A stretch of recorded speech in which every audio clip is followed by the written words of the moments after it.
Juan capítulo 1, versículo 40 al 42. Así que por favor les invito a que hagan sus Biblias en este pasaje y mientras tanto voy a aprovechar para contarles un par de cosas.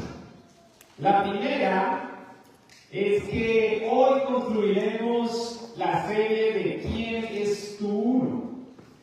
Una serie que inicié el 9 de marzo con el objetivo de informarlos respecto al privilegio que Dios nos ha otorgado a los cristianos en lo que concierne en el alcance, respecto al alcance de otros. Pues de acuerdo a los relatos que hemos estudiado durante las últimas semanas, 5 en total, cada cristiano debe identificar a su uno, orar por esa persona, evangelizarle e invitarle a que se acerque a Cristo, lo cual incluye un acercamiento a la iglesia. Otra cosa que les quiero contar es que el pasaje de hoy ya lo leímos anteriormente, solo que esta vez nos concentramos en la nueva identidad que Dios otorgó a Simón luego de que le cambiara su nombre a Cefas, que significa Pedro, y también estuvimos hablando del cambio de actitud de Natanael, quien pasó de ser una persona un poco hostil, obstinado, incrédulo, cínico de alguna manera, a ser un hombre de fe que declaró con convicción que Jesús es el Mesías. En otras palabras, en este momento hablamos de Pedro, hablamos de Natanael, pero no hablamos de Andrés, de quien estaré hablando hoy. Con eso en mente, permítanme leerles Juan capítulo 1, versículo 40 al 42, para que vean cómo se dio la conversión de Andrés y lo que él hizo desde entonces. Por favor, vamos a ponernos de pie para mayor reverencia a la palabra y vean cómo se dio la conversión de Andrés y qué hizo Andrés desde entonces, según Juan capítulo 1, versículo 40 al 42. Andrés, hermano de Simón Pedro, era uno de estos hombres que al oír lo que Juan dijo, siguieron a Jesús. Andrés fue a buscar a su hermano Simón y le dijo: hemos encontrado al Mesías, que significa Cristo. Luego Andrés llevó a Simón para que conociera a Jesús. Jesús miró fijamente a Simón y le dijo: tu nombre es Simón, hijo de Juan, pero te llamarás Cefas, que significa Pedro. Padre, Señor, a la luz de lo que acabamos de leer, te ruego, Señor, que mientras tu siervo habla, este sea usado para que así tu cuerpo de Cristo, Señor, sea edificado y sobre todo, Señor, que tu nombre sea glorificado. Prepara nuestras mentes para comprender, Señor, el mensaje que tú tienes para nosotros hoy. Prepara nuestros corazones para que podamos abrazar estas verdades y creerlas y vivir a la luz de ellas, Señor. De hecho, por eso mismo es que te pedimos que obres en nuestra voluntad para que no seamos meramente oidores, sino también hacedores. Esto te lo pido en el nombre de Jesús. Amén.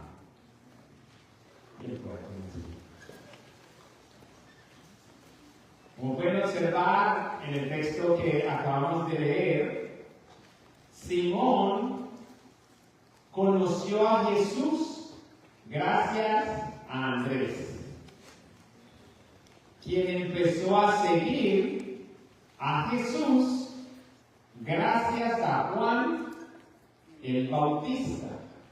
Lo que dice el texto es que Andrés es el hermano de Simón Pedro. Este era uno de esos hombres que al oír lo que Juan dijo, siguieron a Jesús.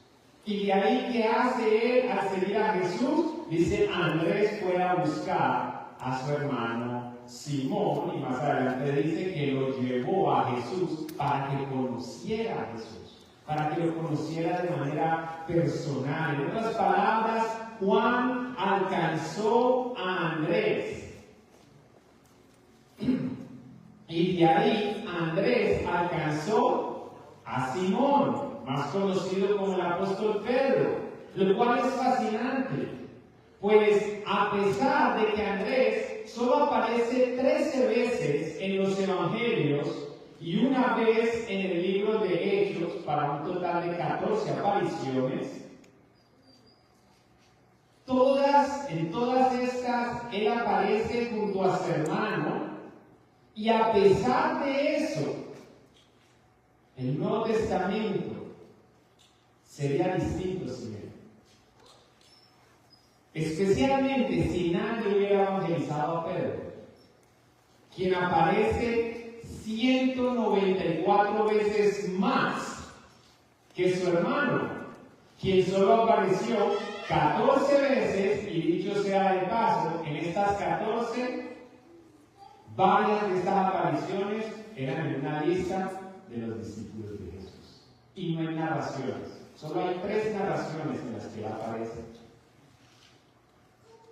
En este caso, si él no hubiera ido a donde Pedro, y si Pedro no hubiera sido evangelizado por alguien más, el Nuevo Testamento sería muy distinto, porque Pedro no hubiera sido salvo, tampoco hubiera escrito las epístolas que llevan su nombre, primera de Pedro, segunda de Pedro, ni hubiera predicado el famoso sermón del Pentecostés, que dio lugar a miles de conversiones.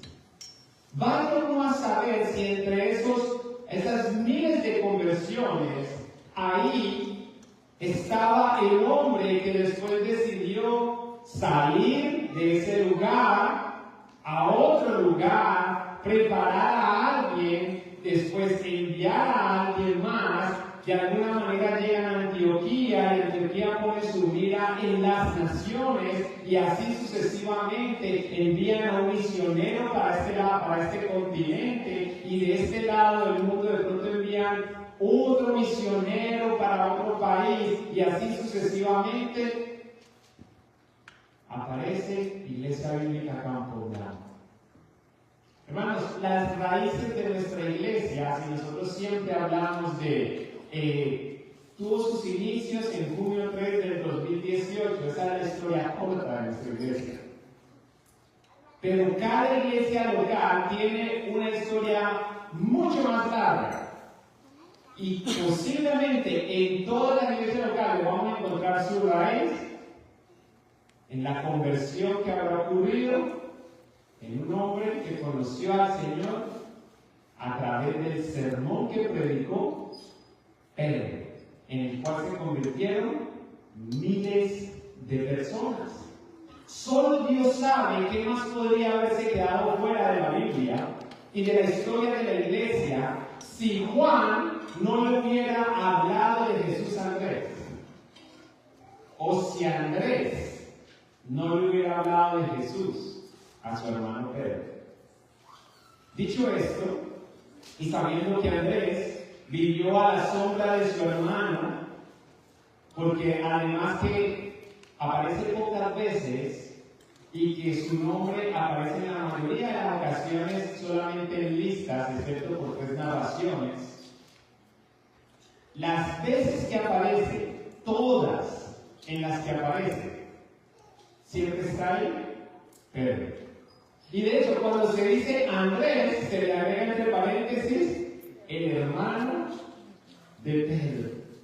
Entonces, sabiendo que Andrés vivió a la sombra de su hermano, debo mencionar que su ministerio fue tan efectivo y duradero como el de Pedro, y que hasta hoy seguimos viendo el fruto de la pasión y del compromiso de Andrés por el alma de aquellos a quienes él fue directamente para hablarles del Mesías y llevarlos a él.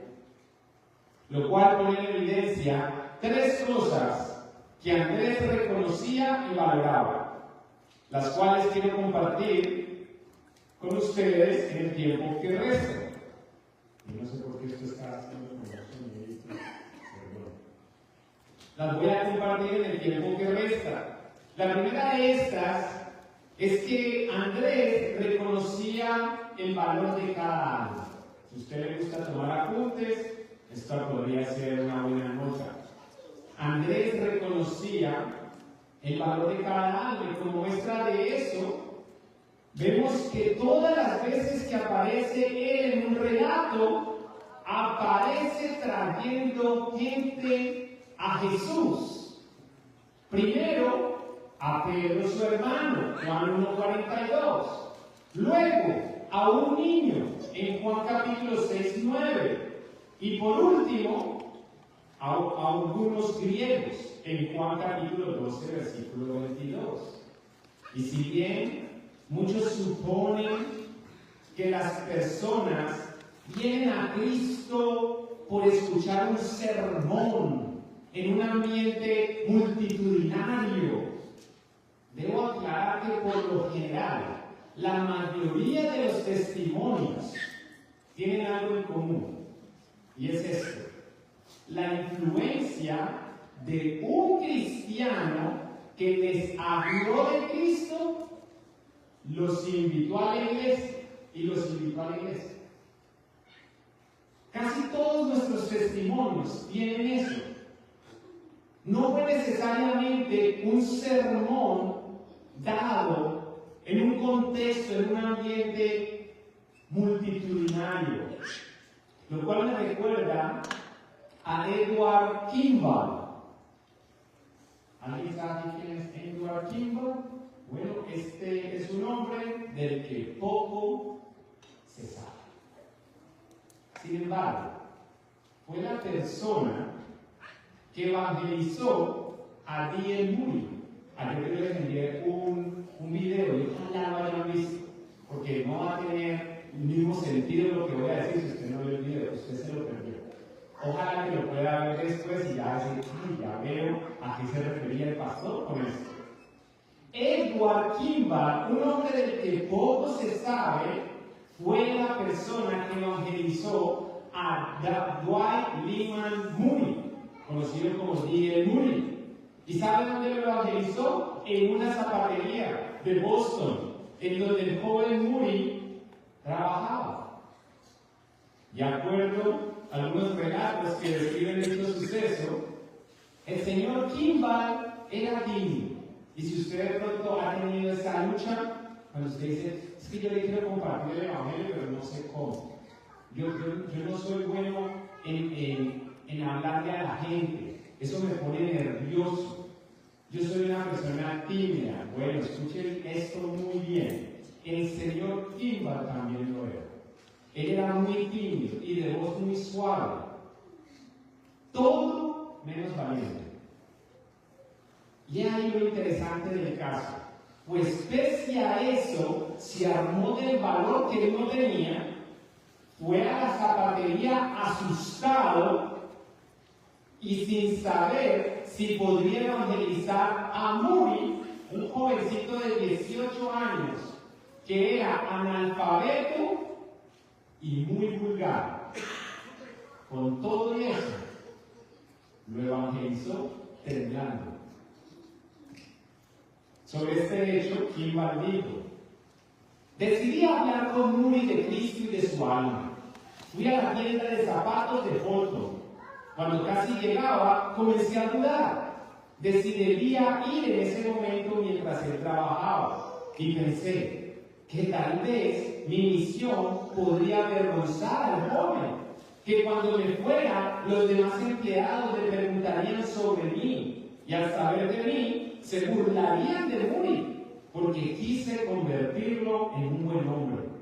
Mientras estaba pensando en eso, pasé por la tienda sin darme cuenta.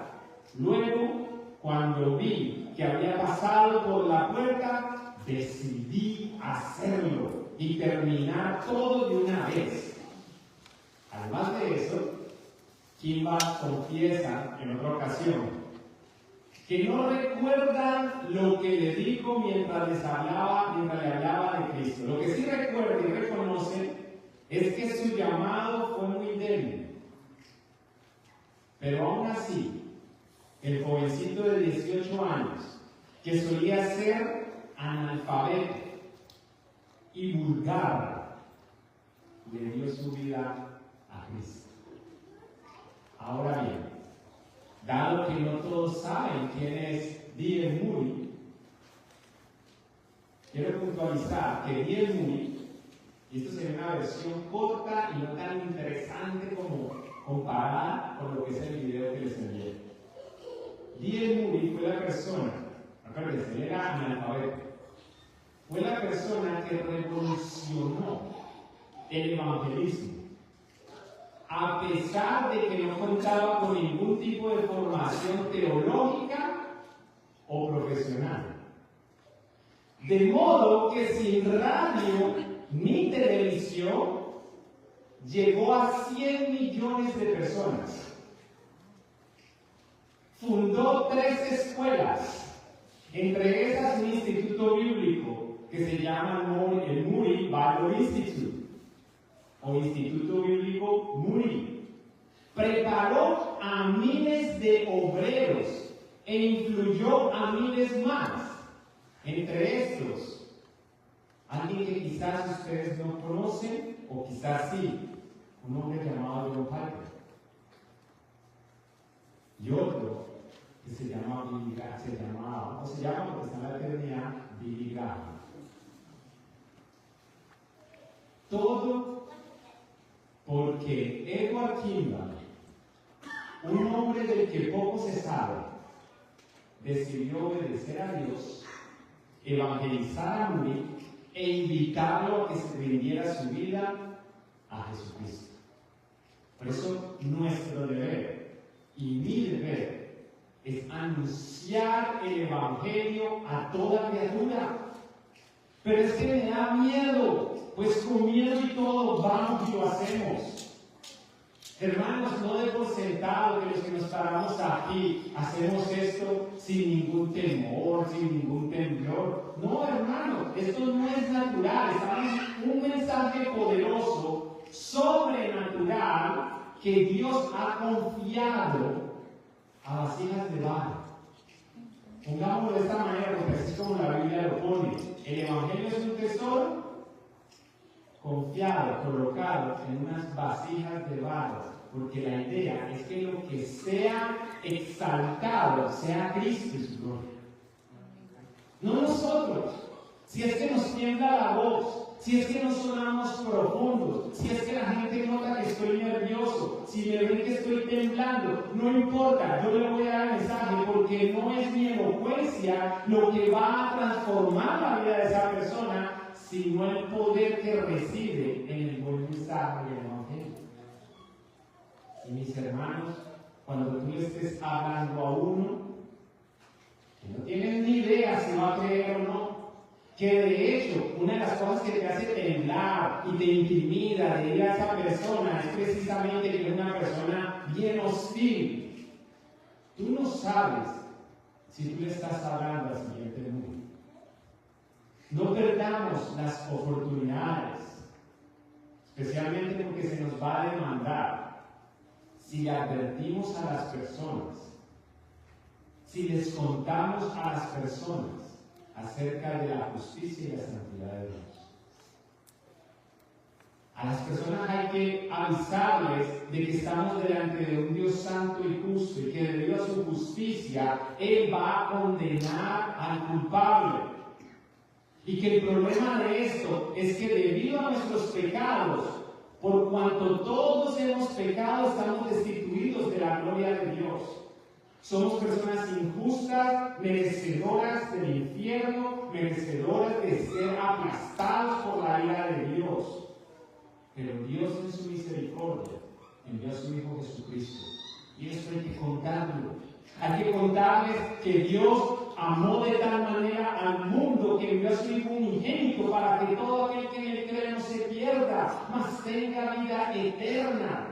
hay que contarle a las personas que nuestra esperanza es Cristo, que la demanda del Dios justo es que nos arrepintamos y confiemos en Él, en aquel que vivió una vida perfecta, fue crucificado y murió en esa cruz, aquel que fue sepultado pero que resucitó de entre los muertos, aquel que venció la muerte, aquel que venció el pecado y por ende también la condenación que estaba preparada para nosotros. ¿Cuál es el llamado? Repito, que la persona se arrepienta de sus pecados y confíe en el Señor. Así que si tú eres un amigo, una amiga que hoy está aquí y no te has arrepentido y no has confiado al Señor, hoy es el día de la salvación. Ya no resistas más al Cristo que te llama. Ven a Él, acude a Él, Él es tu única esperanza. Como dije, Andrés reconocía el valor de cada algo, pero eso no era lo único que él reconocía. En segundo lugar, Andrés también reconocía el valor de lo poco. Nosotros vivimos en una cultura que evalúa las cosas según el tamaño. Pero en el caso de Andrés, él reconocía el valor de lo poco y también de lo pequeño. Un ejemplo de eso es la historia de la alimentación masiva de 5,000 personas. Pues de acuerdo a Juan capítulo 6, fue Felipe quien, abrumado al ver tanta gente y sin saber cómo los iba a alimentar, fue Felipe quien trajo un niño a Jesús, a un niño con su loncherita. O como él mismo dijo, Jesús, aquí hay un muchachito que tenía 5 panes de cebada y 2 pescados, pero ¿qué puede hacer esto para tanta gente? Pero eso sí, le trajo al niño. Lo cual fue fascinante, porque ese poquito de lonchera del niño que le trajo Felipe a Jesús, Felipe viene abrumado, Felipe, Andrés, perdón, viene abrumado. ¿Yo por qué estoy diciendo Felipe? Me estoy confundiendo Felipe Andrés. Andrés, bien abrumado lo que Jesús usó. Y eso fue suficiente para alimentar a toda la multitud. Pues como ustedes saben, y como dice el versículo 11 de ese capítulo de Juan 6, Jesús tomó los panes, dio gracias a Dios y los distribuyó entre la gente. Después hizo lo mismo con los pescados. Recuerden, eran 5 panes de cebada y 2 pescados. Hizo lo mismo con los pescados y todos comieron cuanto quisieron. Por lo cual podemos afirmar, sin miedo a equivocarnos, que la habilidad de Dios para utilizar lo que le damos no es limitada, ni tampoco mejorada por el tamaño de lo que nosotros le damos, o por lo tanto que le damos.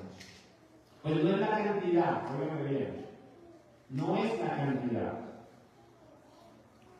ni tampoco el tamaño de lo que damos, lo que marca la diferencia, sino el poder sobrenatural y soberano de aquel a quien se lo damos, y la fe sacrificial con el que lo entregamos al Señor. Me explico. Hermanos, no es el tamaño, no es la cantidad, es a quién se lo dimos.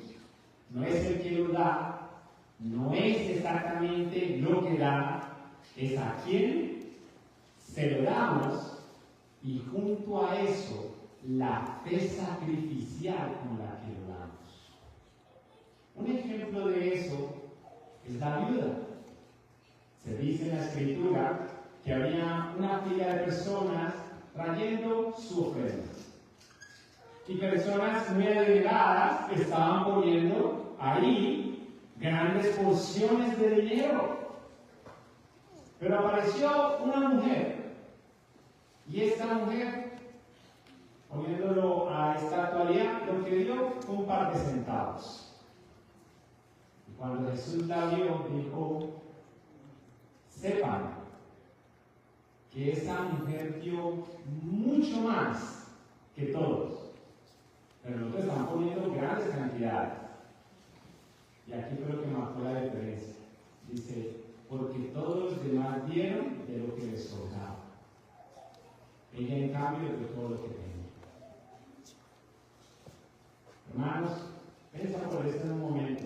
Se habla mucho en las iglesias del diezmo. Yo creo que tú aquí no has escuchado tal cosa, porque nosotros no hacemos énfasis en una cantidad, ni tampoco en una cifra como tal, ni tampoco en un porcentaje como tal. Pero vamos a pensar en los porcentajes solo y únicamente por el hecho de que el Antiguo Testamento, en repetidas ocasiones, nos da como indicativo el 10%. Si una persona ganando 300,000, de esos 300,000, opta por dar el 10%.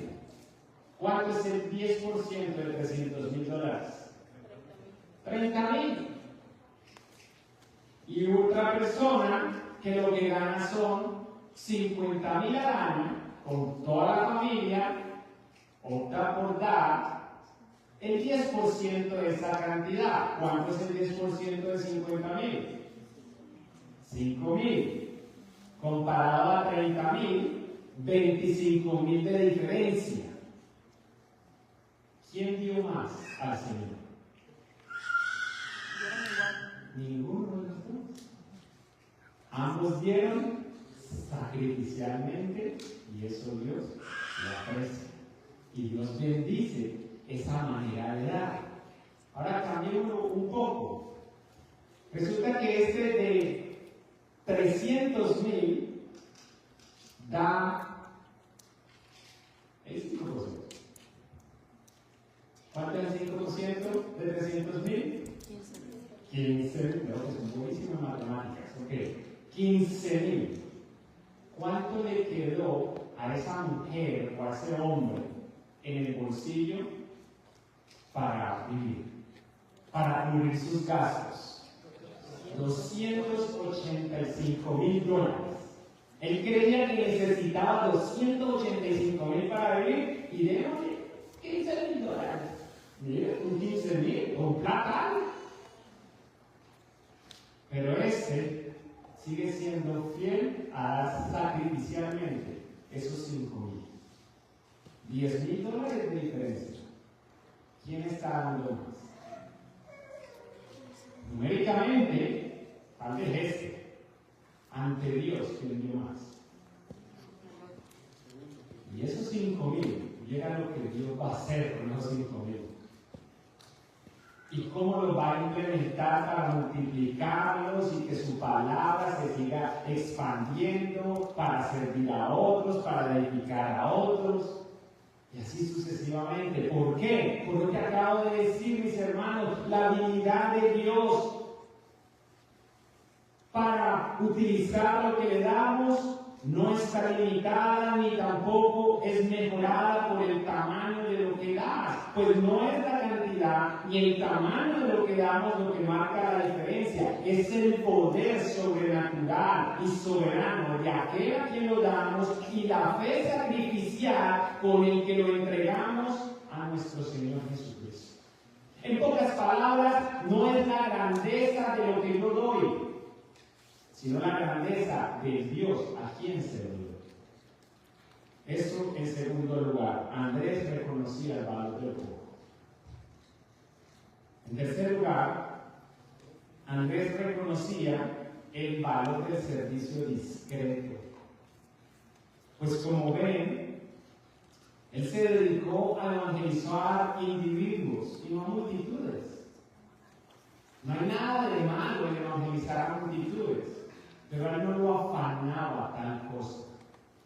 Hay que tener mucho cuidado con aquellas personas que de alguna manera siempre están buscando sobresalir cuando hay bastante gente. Mucho cuidado con eso.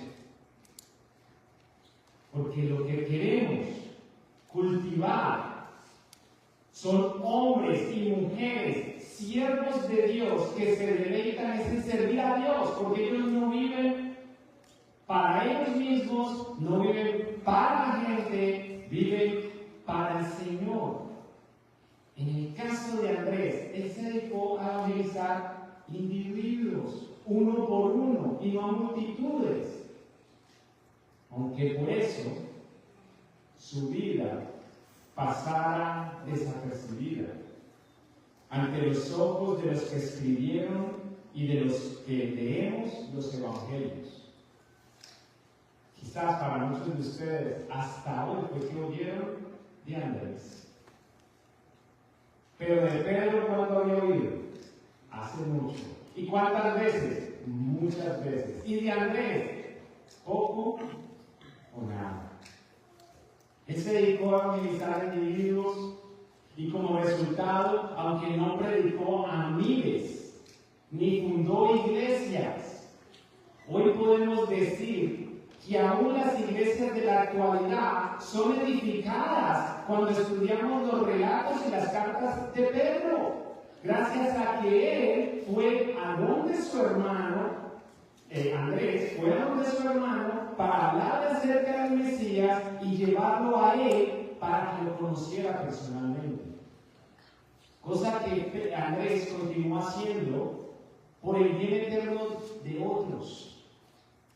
Pues de acuerdo a varios historiadores, a los que les gusta la historia y los datos, de acuerdo a algunos datos históricos, Andrés es quizá la persona que llevó el Evangelio a Rusia.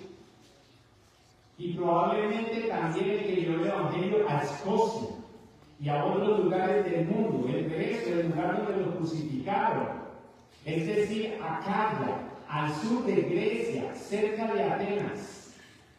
Su servicio discreto fue tan amplio e intencional de ir por uno que logró evangelizar a la esposa de un gobernador romano, el cual se enfureció por ello, tanto que exigió a su esposa que se retractara de lo que había hecho cuando abrazó la fe cristiana, cosa que no ocurrió, ya que ella se negó a su petición y prefirió seguir aferrada a Cristo.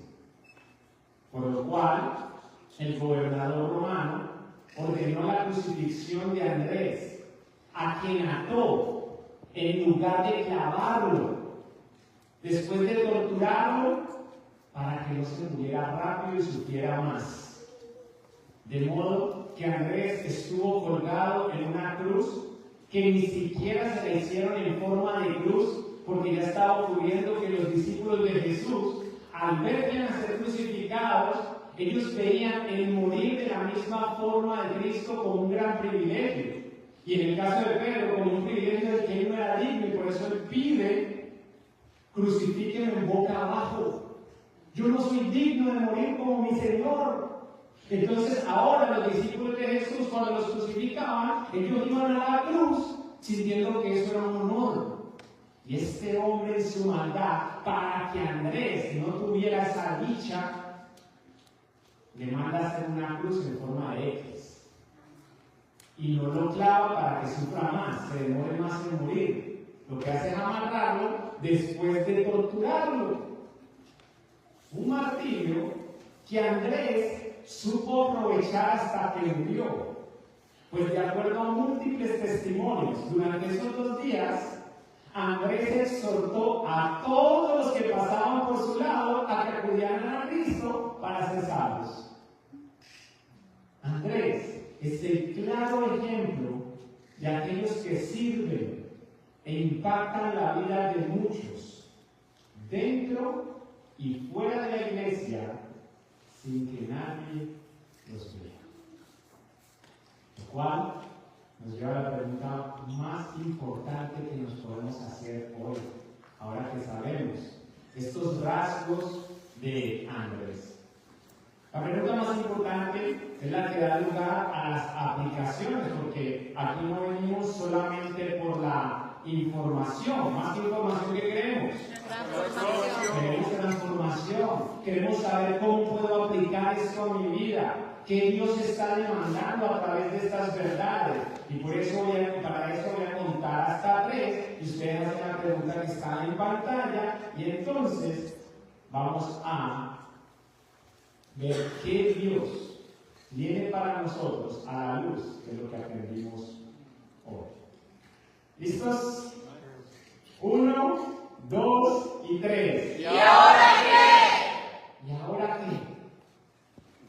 Amados hermanos, al igual que hizo Juan al evangelizar a Andrés, y Andrés al evangelizar a Pedro, y a Pedro que continuó el legado, vayamos a uno, hablémosle de Jesús e invitémosle a que acuda a Él para la salvación de su alma, aun si parece o si es indiferente u hostil a la fe cristiana. Recuerden a Muri.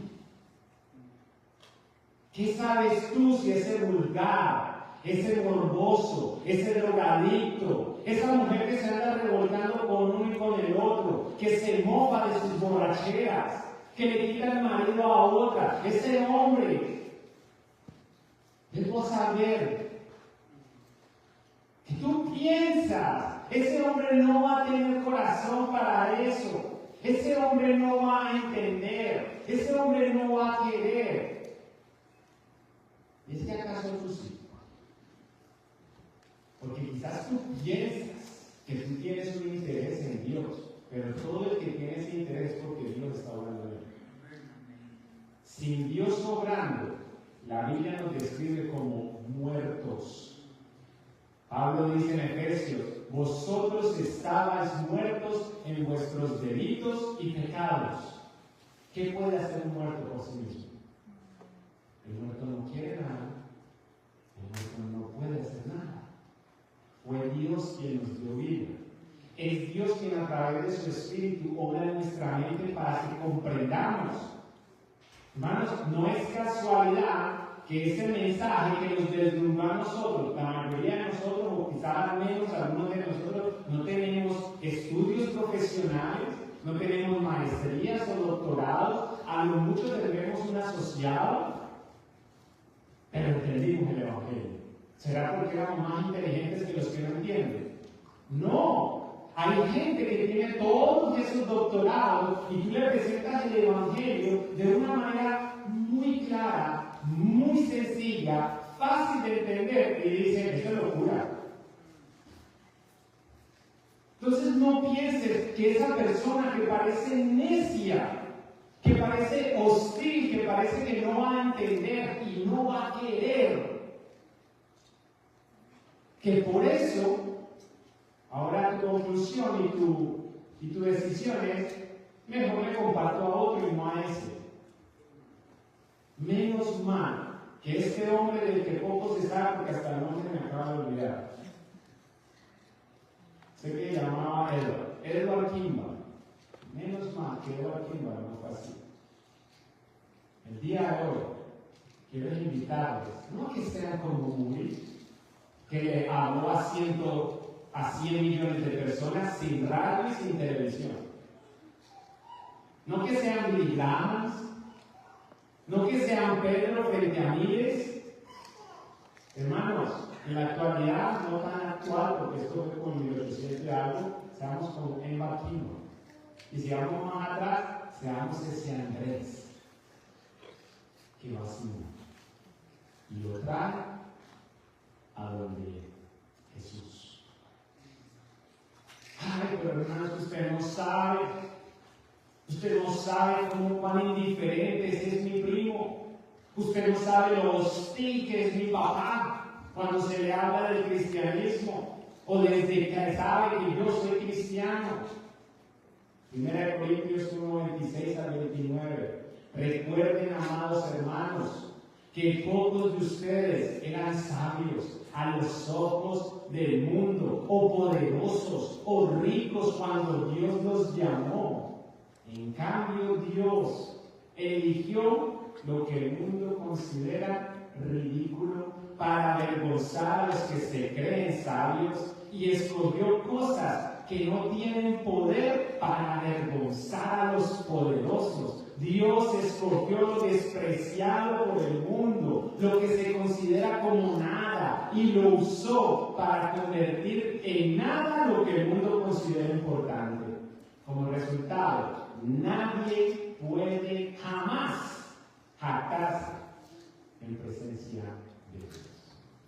Como hemos dicho en otras ocasiones, no se trata de nosotros, se trata de Dios y de su gloria.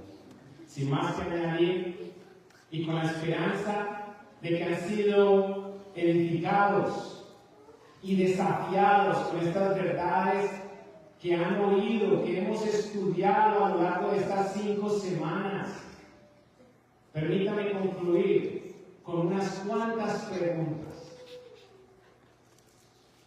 ¿Ya identificaste a tu uno? ¿Qué estás haciendo por esa persona? ¿Estás orando por él o ella? ¿Le has hablado de Jesús y de lo que Él está haciendo en ti, de lo que Él hizo por ti? ¿Ya le invitaste a la iglesia?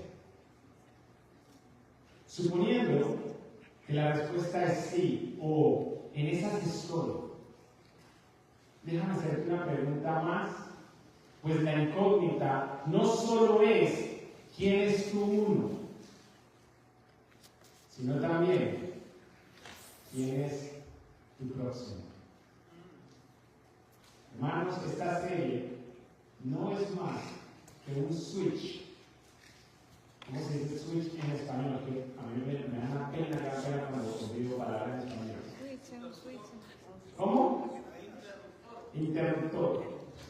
Nunca usé esa palabra cuando hablaba todo español y ser inglés. Eso era para mí el bracket o cosas así. Pero el interruptor. Esta serie no es más que el interruptor para inyectar un DNA en esta iglesia. Esto lo hicimos ahora para empezar lo que debe continuar y volverse en un legado. Lo que ustedes están recibiendo, llévenselo a otros y traigan más gente al cuerpo de Jesús, de esta iglesia local, para que conozcan a Jesús personalmente mientras les exponemos su palabra. Que así ellos tengan un encuentro personal con Él, independiente si son personas hostiles, si son personas religiosas, si son personas pobres, si son personas ricas, si son personas estudiadas, sea lo que sea, siguen siendo pecadores necesitados de la gracia de un Salvador. Y ese Salvador está aquí. Qué egoístas seríamos y que Dios se lo demande a usted si usted no le presenta a ese gran Salvador y Señor a otros. Que el Señor te use y que ojalá en esta generación Dios no levante solo uno, sino muchísimos de esos, muchísimos Pedros, pero en particular que la mayoría seamos Andrés, porque ese Andrés fue el que marcó una gran diferencia en toda esta historia. Ojalá que tú seas ese